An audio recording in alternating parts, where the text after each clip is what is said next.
The next year of Warcraft, a big leak. Well, you know what's great about the title of this video? We know World of Warcraft's going to last another year, despite the comments that I constantly see on my own YouTube content that it's a dead game. Evidently, it's at least got another year left in it. So let's see what Belial has to say as to why we're going to get at least another year of World of Warcraft. Welcome back, everybody. Right, it's going to be a really intense few months, and we've actually got quite a lot of World of Warcraft releases happening within, like, the next few weeks and months. So, I want to dive right into it, and today we're going to discuss what the future holds for World of Warcraft. Okay, the direct future. Patch 10.2 is actually on the PTR right now. No, we can't access it yet because it's encrypted. And while 10.17 is but a few days away in September 5th, something else has snuck If I had to onto guess, I would say 10.2 is going to come late October, early November. its build on the PTR, and that is pre-order bonuses for WoW's 10th expansion.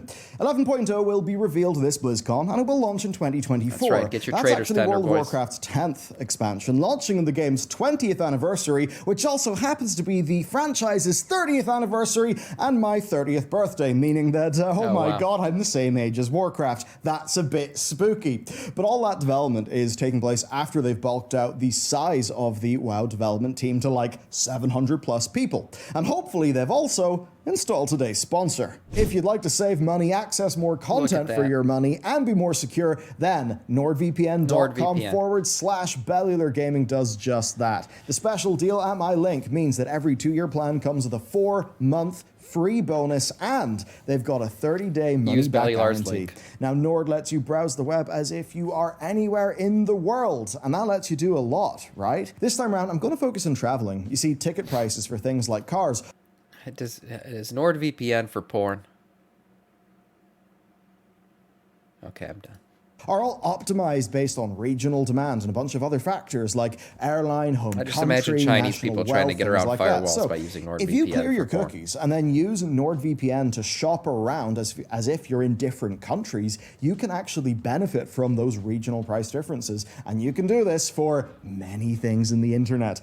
I'm going to Germany and the USA Utah uses it relatively for the soon, hub. so knowing that with Nord I can get the best deals and also access content as if I was back home, that is just perfect. And of course, all while they keep you private, stop your ISP from snooping, I had to use have fantastic threat VPN protection back when I was in services, college. and My even freshman features year, like they didn't have it REST set up, and browser extensions but that sophomore super year easy they to started use. blocking Again, World of you get an Warcraft. exclusive offer Like you of couldn't play it 4 on their free internet, months with so a I just had to use a 2-year VPN. plan at It worked. nordvpn.com/Bellular Gaming with a 30-day money Ain't back nothing gonna guarantee. stop me from playing WoW. Okay, I'm going to knock out the pre-order bonuses first. Right, Dragonflight comes with 500 Traders Tender. You just didn't notice it because, well, you already had it.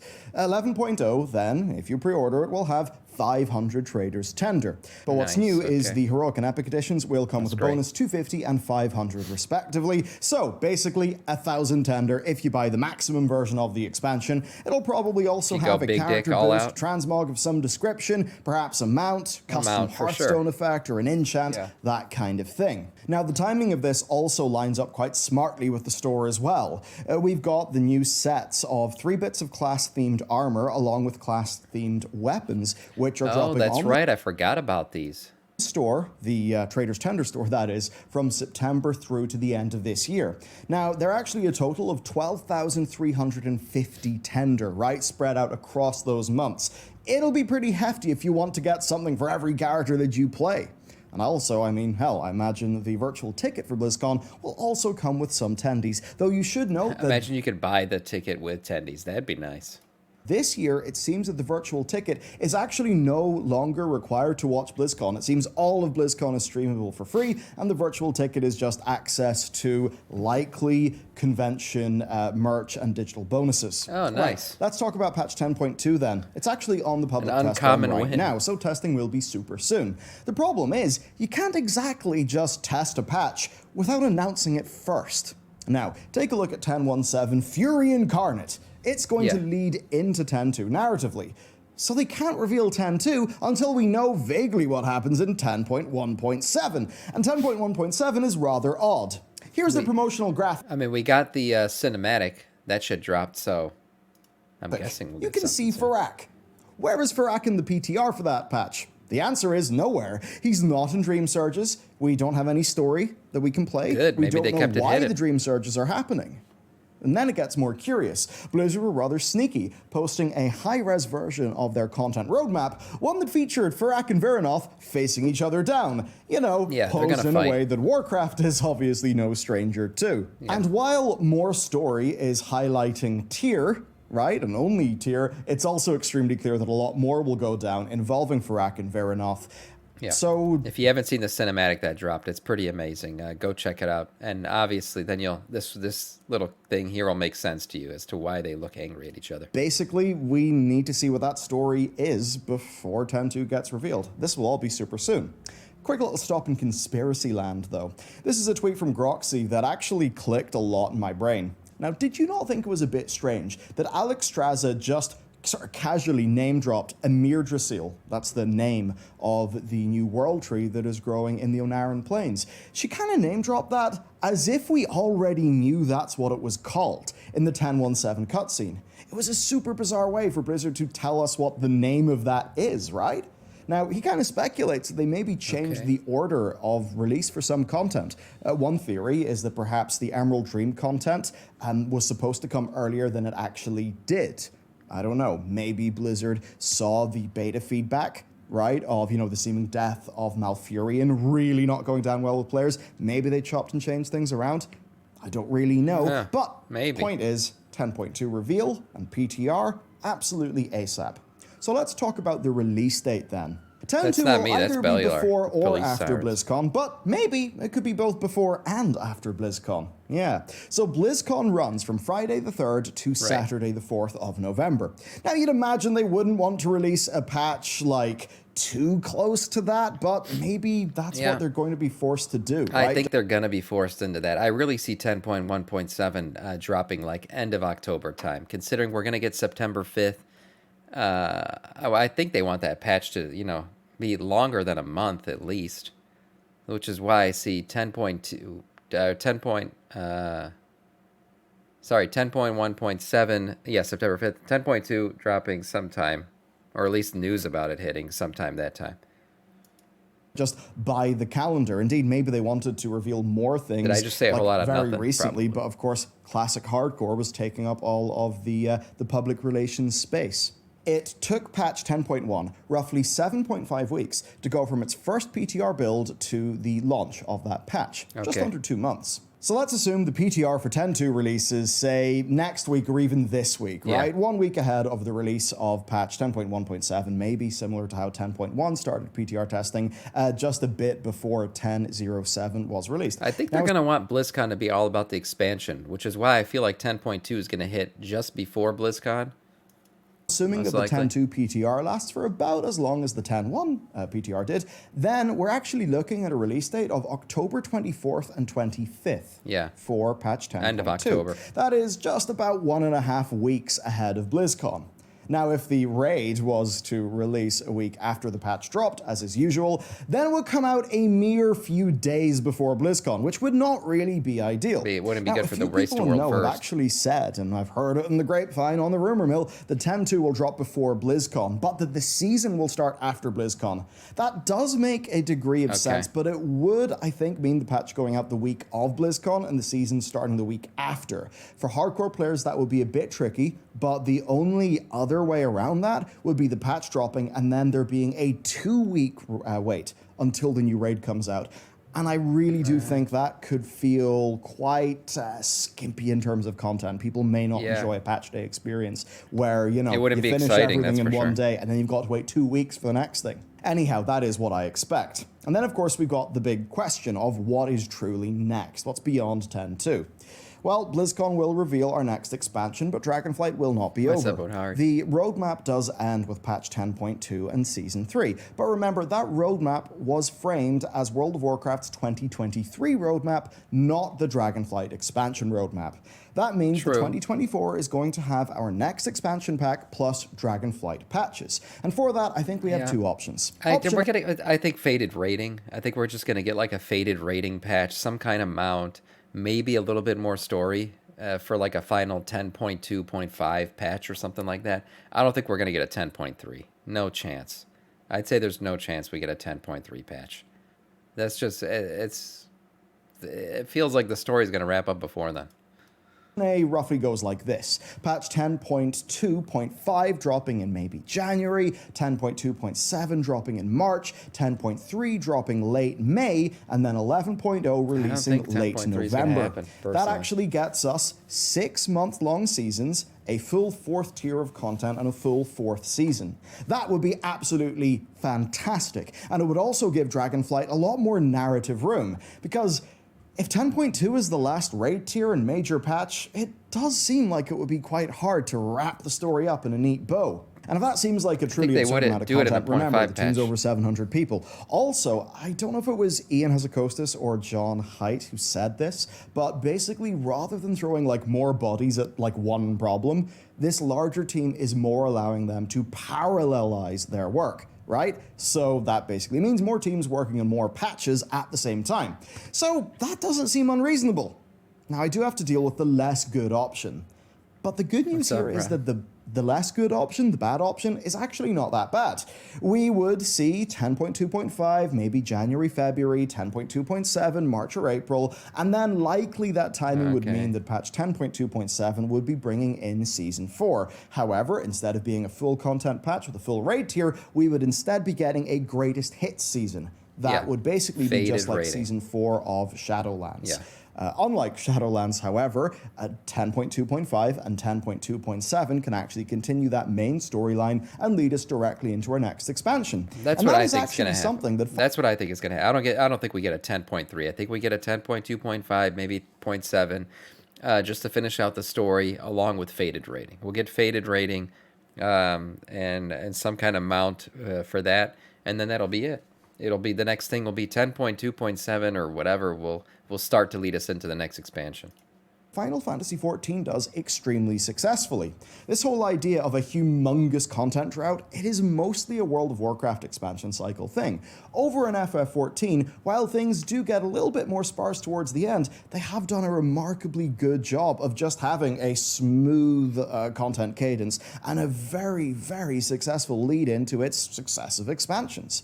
So that means that even the worst case scenario content-wise is not that bad at all. It's actually far, far better than what the average for World of Warcraft has been.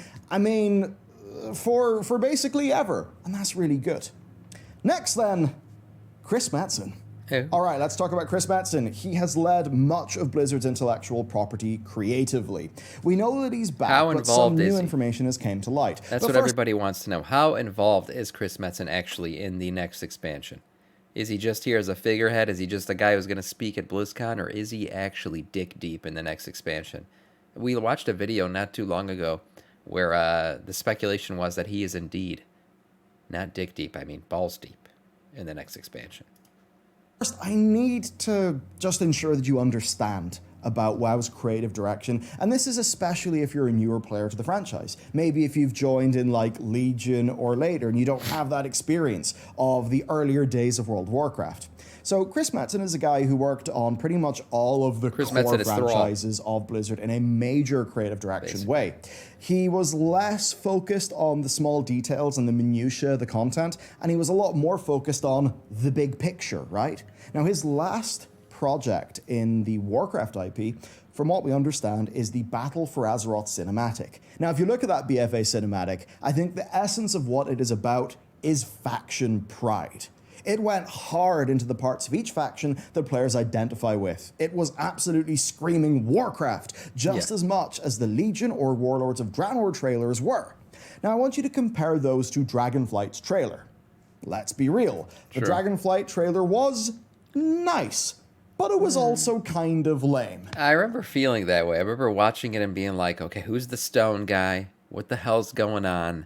There's no like main characters that we know. We saw Alexstrasza, but there was no like relatable player characters, like a Thrall, like a Sourfang, like a Sylvanas Anduin. You know, it was just like these big over the top characters like Alexstrasza and a stone guy that we didn't recognize. So it was a bit really like backed up with even say the Mists of Pandaria, monologue. It wasn't even backed up by something as cool as that. Now, the Razageth shots were pretty cool, but big picture, it did not have that cool factor. Yes, people liked our stony friend, who climbed up the big thing and fell down and has since not really done that much in the expansion. No, he hasn't. Overall, it was lacking a lot of cool factor. Compare it to the Warlords of Draenor cinematic. Yeah. And I think... Say what you want about WoD, that was one of the best cinematics they ever made. That thing was badass. And rest my case. And it has felt like World of Sweaty Warcraft is trying to position war. itself more as a wholesome game, if you're aware of that genre of video games. And look, wholesome games, all well and good. Yeah, if that's what you want to gamer make, fair play to you. shit.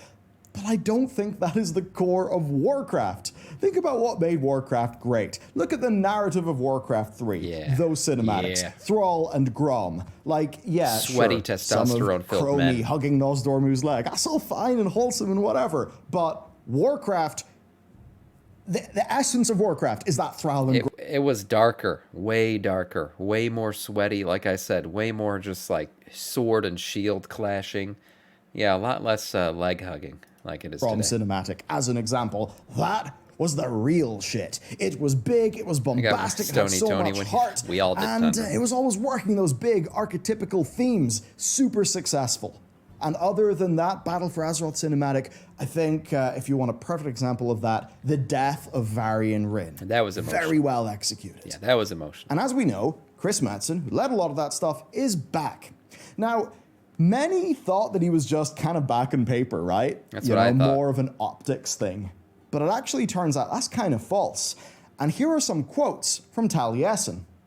The impression that I get is that Chris Metzen is actually a far bigger part of the WoW team than any of us originally thought.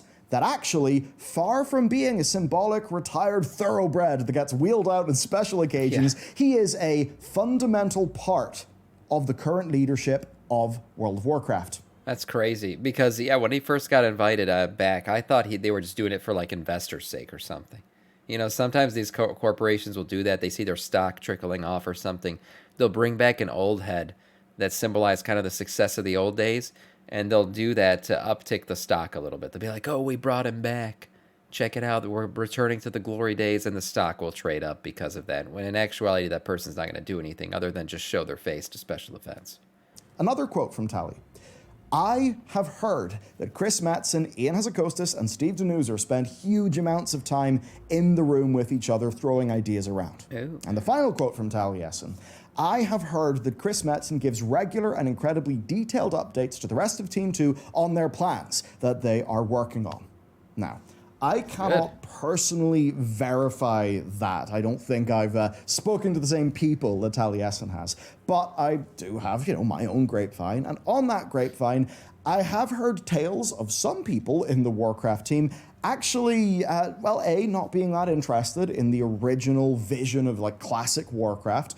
And I've heard tales of them being, this year, rather frustrated by elements of Metzen's direction. Good. Now, I still Fuck do 'em. take that with a massive grain of salt, because look, even if 30 people are frustrated, that seems like a lot of people, even if it's dozens of people. But 30 people is still less than 5% of the World of Warcraft development team. So at any time that there's talk to the press or anything like that, you've got to remember, this is a tiny number of people for a very large team. Is that representative?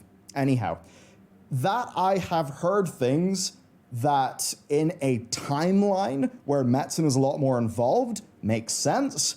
That does lead me to believe that, whatever's on Taliesin's grapevine is probably just about right. Yeah, so I think it's right. I actually do think that's the case, and if what is being said there is true, I think that is amazing.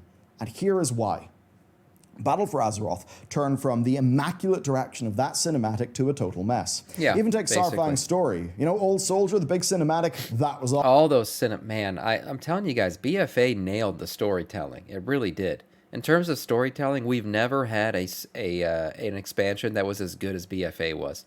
The Saurfang storyline and everything else that happened with it, and the way it was presented to us in those fully rendered cinematics was unbelievable. I got emotional at the scene where his son, is dead in Northrend and he's taking the necklace. Oh my God, those were really good, man. And that, even though, so those were touching on deep emotions, it still felt like, I don't know, like tough guy war shit. It didn't feel like Dragonflight does today, where it's like dragon tails, hold hands, let's all sing and make out and have some kind of sexual dragon orgy. No, this still felt like war, and Sourfang wanted to die on the battlefield, and it was this badass, like, a thing about him, and it was still very orcish and Loktarogar and all that shit.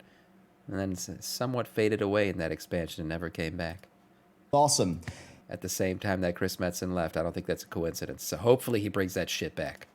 It was done well in advance, of course. Cinematics like that take an inordinate amount of time to put together. The in-game content, though. Saurfang gets depressed and opts to unalive himself via the Alliance. Of course, Anduin doesn't let him do that, takes him prisoner, they end up becoming mates, and the rest of BFA happens. But it was quite odd how the Old Soldier cinematic was kind of like, well, some of that character development immediately Saurfang went back on. It does show that perhaps there was more of a true, like, faction pride thing going on initially, but obviously instead we saw BFA quickly turn away from that. There was the deconstruction of Sylvanas as a character, and just so much that happened with the in-game content that was not really in line with the Battle for Azeroth expansion's core cell, in the same way that perhaps the content of Warlords of Draenor or the content of Legion was very much in line with the core cell of those expansions. Yeah. BFA in many points started to feel like the opposite of Warcraft, and then, of course, Shadowlands continued that in a deep way. Oh, yeah. Now here's what's happened. Dragonflight has fixed so many problems, but it actually has still not recaptured that core of Warcraft. Dragonflight is too soft. True. It pulls its punches. It lacks spectacle and cool factor. Basically, World of Warcraft can't get it up anymore. World of Warcraft is shooting blanks, etc., etc., etc. Yeah, sorry. Yeah, in terms of like in-game mechanics, Dragonflight has been great. Dragon riding is great. I feel like they fixed a lot of the issues with player power progression and stuff like that. Internal core mechanics, Dragonflight has been a very fun game to play, and it's still, I think, the best MMO out there. World of Warcraft is. But in terms of storytelling, yes, it has gone very limp dick soft. There's nothing like nothing in the it's going to get your heart racing badass. The war, it's just craft. There's no war involved, essentially. And that has certainly been missing and has gotten softer and softer as we've gone away from the Chris Metzen days. Sorry for the crudeness. Now, as an example, here's a timeline where Dragonflight is a lot more cool. Azeroth's heart is weakened after Zoval's attack. Magni and Khadgar confer with the dragons, who of course are these legendary protectors of the world, who last were of course helping us in BFA defend the planet. Razageth by this stage, though, has escaped, much as she did in the expansion that we got. And remember, Razageth and her people, they hate the Titans, but they don't hate Azeroth. Azeroth is still part of their world. So rather than a bunch of I don't even craft, I just play nothing, you're right. Think back to what made the Cataclysm trailer pop. Sink ships. Send the elements of Azeroth into a cinematic rage. Yes. Valdrakken has fallen. The Onaran Plains are in terrible strife. Booty Bay flooded. The dragons have been caught totally by surprise. Yeah. We players then campaign with them and the local resistance across patch 10.0. And by the end of that story, the Dragon Isles are ours. But with the Incarnates free, our work is not done. And basically what I'm getting at here is a level of like narrative impetus and cool factor and set pieces. Yeah, Valdrakken should be on fire. Valdrakken should be basically half destroyed. And that is something that we should reclaim.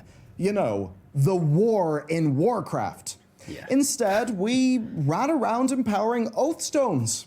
What is an Oathstone?